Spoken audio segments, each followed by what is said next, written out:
이래도 돼. 처음에 공부할 때는 전체적인 거를 꼼꼼하게 보기보다는 위주로 해가지고 공부를 해야 돼. 또 이런 것들이 쌓이게 되면은 실제 시험에서 당연히 다른 사람들보다 한 문제 더 맞출 수 있게 되는 거야. 오늘 런닝 뛰러 가야 되는데 왜 무슨 일인데? 선생님 저 심각해요. 저 진짜 상담 좀 해주셔야 돼요. 왜? 잠깐만, 나 런닝 못한다고 좀 연락 좀 할게. 컷! 너 오늘 심각한 거 아니면 나랑 같이 런닝 뛰러 가야 된다.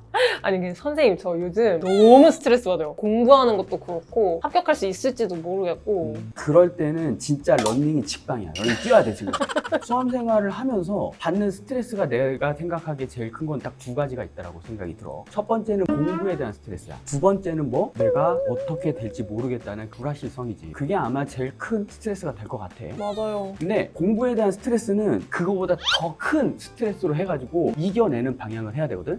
그게 바로 운동이고, 운동 중 런닝이야. 런닝을 하면서 부정적인 스트레스를 긍정적인 스트레스로 이겨내야 돼. 사실 합격을 하지 않는 이상은 이겨내는 건 불가능해. 합격을 해야지만 이겨낼 수 있거든. 우리는 그거를 완화를 해야 돼. 완화를 할 때 중요한 게 뭐냐면은 런닝을 하면서 부정적인 생각이 들 때마다 네. 이겨내야 돼. 생각이 안 나게 해야 된다. 마라톤 선수들이 42.195m를 뛰면서 다른 생각이 들까? 안 들어. 뛰는 거에만 집중을 한단 말이야. 그거 왜? 힘들어서 그래. 공부에 대한 스트레스, 미래에 대한 불확실성, 이런 게 생각이 날 때마다 다른 스트레스로 이겨내야 되는데 긍정적인 스트레스로 이겨내는 연습을 해야 되는 거야. 컷! 근데 선생님 저 러닝으로 스트레스를 이겨내는 거 솔직히 할 수 있어요. 근데 지금 세법 때문에 너무 힘들어요. 왜? 세법이 뭐가 걱정이 돼? 왜냐면 진짜 완전 생 노베이스예요 제가. 이런 강의를 듣다가 너무 현타가 오는 거예요. 양도 너무 많고. 그치. 그럼 지금 다른 공통 과목들은 좀 어때? 공통 과목은 학창 시절에 좀 해서 살짝 베이스가 있는데 세법처럼 큰 걱정이 되진 않거든요. 지금 너가 세무직 공무원을 준비를 하고 있잖아. 네. 세금이 뭐야? 세금은 세금이죠? 처음 공부하는 분들 보면은 제대로 답변하는 사람이 아무도 없어. 근데 내가 처음에 항상 수업에 들어가기 전에 이 내용을 항상 설명을 해줘.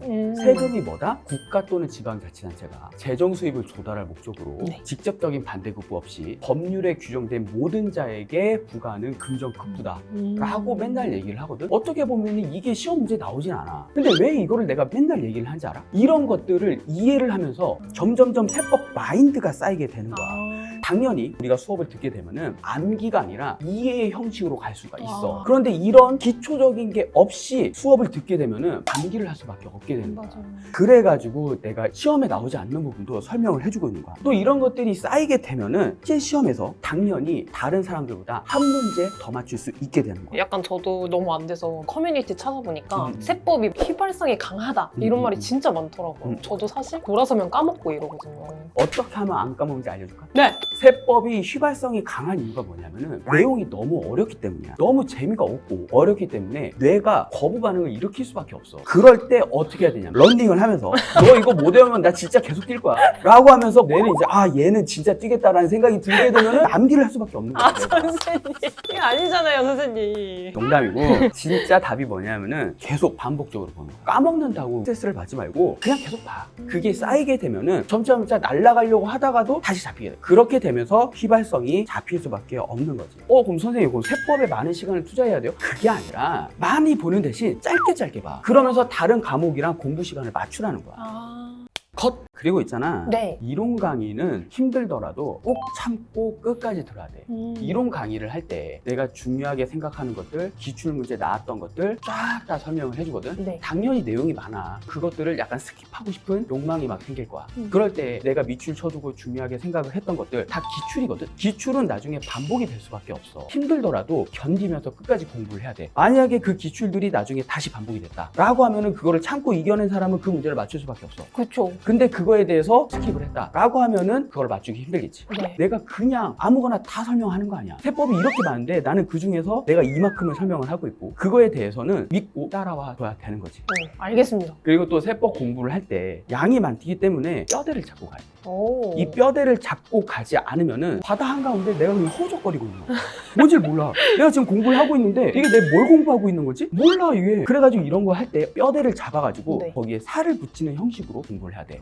그러면 이제 물어보겠지. 이 뼈대가 뭔데요? 계산을 해야 되는 거. 이 계산 산식을 가지고 지금 이런 거 공부하고 있으면은 이 계산 산식에 이렇게 들어가고 있다. 이런 것들을 계속 끄집어내면서 공부를 할 때 이 네. 계산 산식이 여기에 들어가 있구나. 이런 거를 보면서 계속 공부를 해나가야지 내가 바다에서 허우적거리고 있는 느낌이 안 들고 내가 뭘 공부하고 있는지 알아야지 체계를 잡고 공부를 할 수가 있는 거야. 그러면 선생님 제가 뼈대를 어쨌든 세워서 공부를 하려면 계속 예전 것도 다시 보고 해독을 해야 되잖아요. 그런 해독법도 혹시 알려주실 수 있어요? 1회독 때 처음에 공부할 때는 전체적인 거를 꼼꼼하게 보기보다는 밑줄 쳐줬던 거, 중요하다고 했던 것들, 그림으로 그려줬던 것들 위주로 해가지고 공부를 해야 돼. 그리고 당연히 기출 문제는 무조건 봐야 되는 거고. 그리고 나서 2회독이 되잖아. 1회독 때 당연히 이해를 못했던 부분들이 있어. 그 부분들을 조금 더 봐야 되는 거고. 3회독 때는 속도를 올려가지고 세법에 대한 전반적인 느낌을 잡아나가면서 공부를 해야 돼. 세법 회독의 제일 핵심적인 건 뭐냐면은 단권화야. 단권화를 해 나가면서 공부를 해야 돼. 세법은 양이 너무 많기 때문에 단권화가 안 되면은 공부가 너무 어려질 수밖에 없어. 그러면 이제 어떤 분들은 그렇게 얘기해. 단권화 만드는 게 너무 어려워요. 단권화 어떻게 해야 돼요? 어려운 게 아니야. 그냥 내가 맨날 보는 책이지. 네. 그게 단권화야. 오. 단권화를 하기 위해서 내가 필기를 해가지고 책을 예쁘게 만들고 이런 게 중요한 게 아니야. 단권화 해가지고 팔 거야? 아니면 뭐 시중에 팔 거야? 아니요. 아니잖아. 네. 시험 끝나면 그거 버리면 되는 거거든. 맞아요. 그냥 내가 필기하고 매일 보고 책을 만들어내고 시험장까지 그걸 들고 와서 쫙 보면서 시험 문제를 맞추면은 그게 합격을 할 수가 있는 거지. 러닝을 할 때도 1km 뛸 때 힘들어. 그리고 그거를 이겨내게 되면은 5km, 10km 나중에는 거뜬히 뛸 수가 있잖아. 세법도 마찬가지야. 매일 조금이라도 계속 반복해서 하다 보면은 합격을 해 있을 거야. 오. 런닝 실력이 점점 늘어가는 것처럼. 그렇지. 컷! 세법 진짜 어려워. 내가 세법 강의를 하고 있지만 매년 개정되지. 네. 그다음에 사회현상이랑 너무 접목이 되어 있지. 네. 그렇지만 우리 해커스가 만들어놓은 커리큘럼대로 준비를 하다 보면은 충분히 완주를 할 수 있고 수험계에서 완주를 한다는 건 뭐? 합격! 합격을 할 수가 있는 거야. 뭐처럼? 러닝처럼. 세법은 매일 짧게라도 반복적으로 보고 뼈대를 잡아가지고 살을 붙이는 방법으로 공부만 하면은 네. 우리는 합격을 할 수가 있을 거야. 감사합니다, 선생님. 네, 오늘 너무 중요하고 심각한 질문이긴 했는데 네. 이제 해결이 되지. 완전 해결됐어요. 이제 우리 런닝 뛰러 가자. 저도 가나요, 선생님? 당연하지. 공부해야 돼요, 선생님. 뼈대 잡으러. 스트레스 받지? 네. 가야지 그러면. 갈까요? 자, 이제 네. 끝내고 가자. 잠깐만 러닝 뛰러 간다고 좀 러닝 못 뛰러 간다고 얘기 좀 하고 다시 자, 러닝 다시 할게요. 아 지금 되고 있는 거구나. 아 그냥 하면 되구나. 아 네네. 선생님, 그러면. 자. 네. 정신 없으시죠, 선생님? 어때요? 화이팅! 네. 빨리 집에 가죠. 좋아요.